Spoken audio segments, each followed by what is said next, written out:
채무자 입장에서는 중지 명령을 받는다고 해서 당장 급여를 받을 순 없고요. 회사에서 그 압류금만큼은 매달 쌓아둡니다. 아참, 그리고 급여 압류가 월 185만 원까지는 절대로 못하도록 규정이 되어 있었는데 그 민사집행법이 내년 2월부터는 10만 원까지 상향된다는 점도 꼭 같이 기억해 주시고요. 안녕하세요. 희생파란연구소의 이사연 변호사입니다. 제가 상담을 하다 보면 이런 질문을 정말 많이 받는데요. 변호사님, 개인회생하면 회사에서 잘리는 거 아닌가요? 변호사님, 개인회생하면 회사에 알려지는 거 아닌가요? 얼마 전에도 빚이 8천만 원이 있는 직장인 분이 찾아오셨는데요. 카드값 연체가 돼서 급여가 압류가 돼버린 거예요. 그래서 회사 회계팀에서 이미 알고 있는 상태였어요. 변호사님, 저 이러다가 회사에서 잘리는 것 같아요. 그냥 이대로 버티는 게 나을까요? 라고 하시더라고요. 많은 직장인분들이 빚 때문에 고통을 받으면서도 회사에 알려질까봐 혹시 해고당할까봐 개인회생을 망설이고 계시는 분들이 많습니다. 오히려 그렇게 망설이면서 이도저도 못하고 시간만 보내다가 급여가 압류가 되고 나서야 어쩔 수 없이 회사에 알려지게 되면서 그제야 저를 찾아오시는 경우가 많습니다. 하지만 여러분이 걱정하시는 게 무색할 정도로 개인회생과 회사와는 별다른 연관성이 없습니다. 오히려 급여가 압류된 상태에서 버티는 것보다 반대로 개인회생을 신청하시는 게 회사에 알려질 가능성이 오히려 더 낮고요. 직장 생활도 안정적으로 유지할 수 있어요. 오늘은 직장인 여러분이 가장 궁금해하시는 내용들을 속 시원하게 다 말씀을 드릴 건데요. 개인회생을 신청하면 회사에 통보가 되는지, 그리고 혹시 해고가 되는 건 아닌지, 아니면 퇴직금은 어떻게 되는지, 승진이나 인사고과에 불리한 영향은 없는지 이런 부분까지 꼼꼼하게 짚어드릴 테니 오늘 영상을 끝까지 보시면 직장 걱정 없이 개인회생을 결심하실 수 있을 겁니다. 자, 가장 먼저 그리고 가장 중요한 질문부터 답변 드릴게요. 개인회생을 신청하면 회사에 통보가 될까요? 결론부터 말씀드리면 원칙적으로 회사에 통보가 되는 건 전혀 아닙니다. 개인회생은 개인의 사적인 채무 문제를 해결하는 절차예요. 이 말이 진짜 핵심인데요. 회사랑 사적인 채무 관계가 없다면 알려질 이유가 없다는 뜻입니다. 법원이 여러분의 회사에 이 사람 개인회생 신청했습니다 라고 통보할 의무도 없고요. 그런 절차도 없어요. 회사가 채권자인 경우는 어떤 경우냐? 예를 들어서 사내에서 대출을 받거나 아니면 급여를 좀 선지급받는 경우가 있잖아요. 이럴 때 회사가 채권자가 되는 거예요. 이 경우에 법원에서 채권자 목록에 회사가 포함될 수 있고 회사 앞으로 법원에서 절차를 통보해 줘야 됩니다. 그리고 채권자로서의 기회도 줘야 되고요. 이 경우에는 회사를 채권자에서 제외하고 개인회생을 하는 것도 불가능한 건 아닌데요. 법원에서는 형평성을 이유로 다른 채권자들에게도 조금 더 변제를 하도록 유도를 하고 있습니다. 그 채무자 입장에서는 이게 좀 억울한 부분이 있죠. 왜냐면 사례대출이라는 게 보통 월급이랑 상계를 먼저 해서 공제를 하고 나머지를 주니까요. 채무자 입장에서는 사내대출 원리금을 뺀 나머지가 내 돈이 되는 건데 법원에서는 회사 대출만 먼저 갚았다고 불이익을 주는 꼴이니까요. 자, 또 어떤 경우에 회사가 알 수 있을까요? 개인회생을 신청하기 전에 이미 급여가 압류되어 있다면요. 회사 회계팀이나 인사팀에서 이미 알고 있죠. 채무자의 사정을요. 급여 압류는 법원에서 회사로 직접 압류 결정문을 보내거든요. 그런데 여기서 중요한 포인트가 있어요. 오히려 이 경우에는 개인회생을 신청하시는 게 유리해요. 왜냐하면 개인회생을 신청하면서 저희가 중지명령이라는 거를 별도로 법원에 신청을 하게 되는데 이게 뭐냐면 앞으로는 채무자가 개인회생을 해서 갚을 때니까 급여 압류를 중단해달라는 의미예요. 이 제도는 채무자가 갚아야 할 대출금을 급여를 압류한 고 채권자만 갚는 게 아니라 모든 채권자가 공평하게 골고루 가져갈 수 있게 하기 위해서 마련된 제도입니다. 채무자 입장에서는 중지 명령을 받는다고 해서 당장 급여를 받을 순 없고요. 회사에서 그 압류금만큼은 매달 쌓아둡니다. 아참, 그리고 급여 압류가 월 185만 원까지는 절대로 못하도록 규정이 되어 있었는데 그 민사집행법이 내년 2월부터는 250만 원까지 상향된다는 점도 꼭 같이 기억해 주시고요. 재직증명서나 소득증명서가 필요한 경우에는 그럼 어떡하냐? 개인회생을 신청할 때 법원에 재직증명서와 소득을 증명하는 서류를 제출해야 돼요.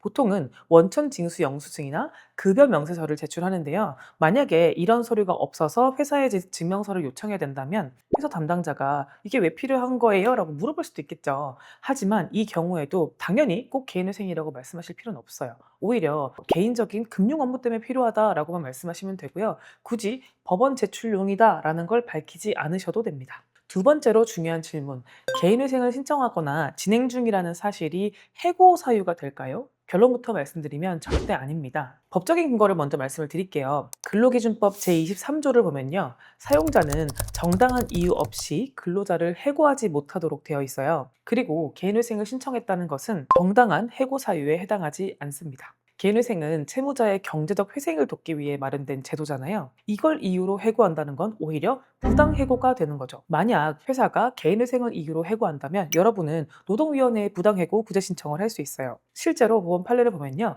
개인회생이나 파산을 이유로 한 해고를 부당해고로 인정한 사례들이 많이 있습니다. 법원은 개인의 재무 상태는 업무 능력과 무관하며 이를 이유로 한 해고는 부당하다라고 판단하고 있습니다.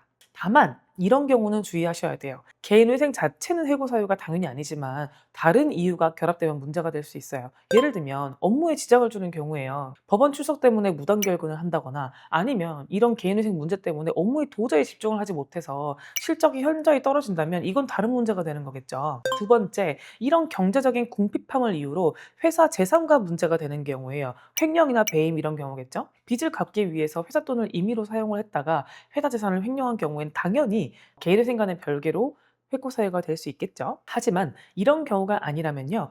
단순히 개인회생을 했다는 이유만으로는 절대 해고할 수 없습니다. 이 점을 꼭 기억해 주세요. 자, 세 번째로 많이 물어보시는 게 퇴직금인데요. 변호사님, 제가 개인회생 하는 그 동안 만약에 중간에 퇴직을 하게 되거나 하면 퇴직금이 혹시 문제가 되거나 하는 건 아닌가요? 혹시 퇴직금을 채권자들에게 다 뺏기는 거 아닌가요? 라는 걱정을 하실 수 있는데요.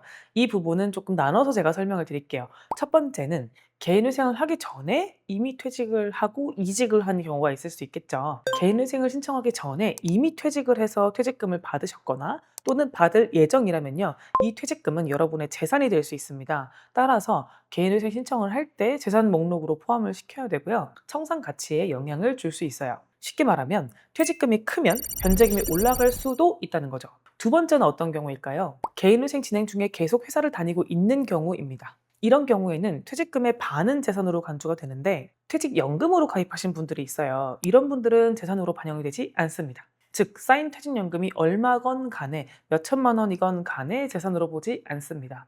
대부분은 퇴직연금으로 가입되어 있기 때문에 퇴직금으로 불이익을 보는 분들이 많진 않아요. 만약 개인회생이 끝나고 퇴직한다 하더라도 아무 문제 없이 전액을 받으실 수 있습니다.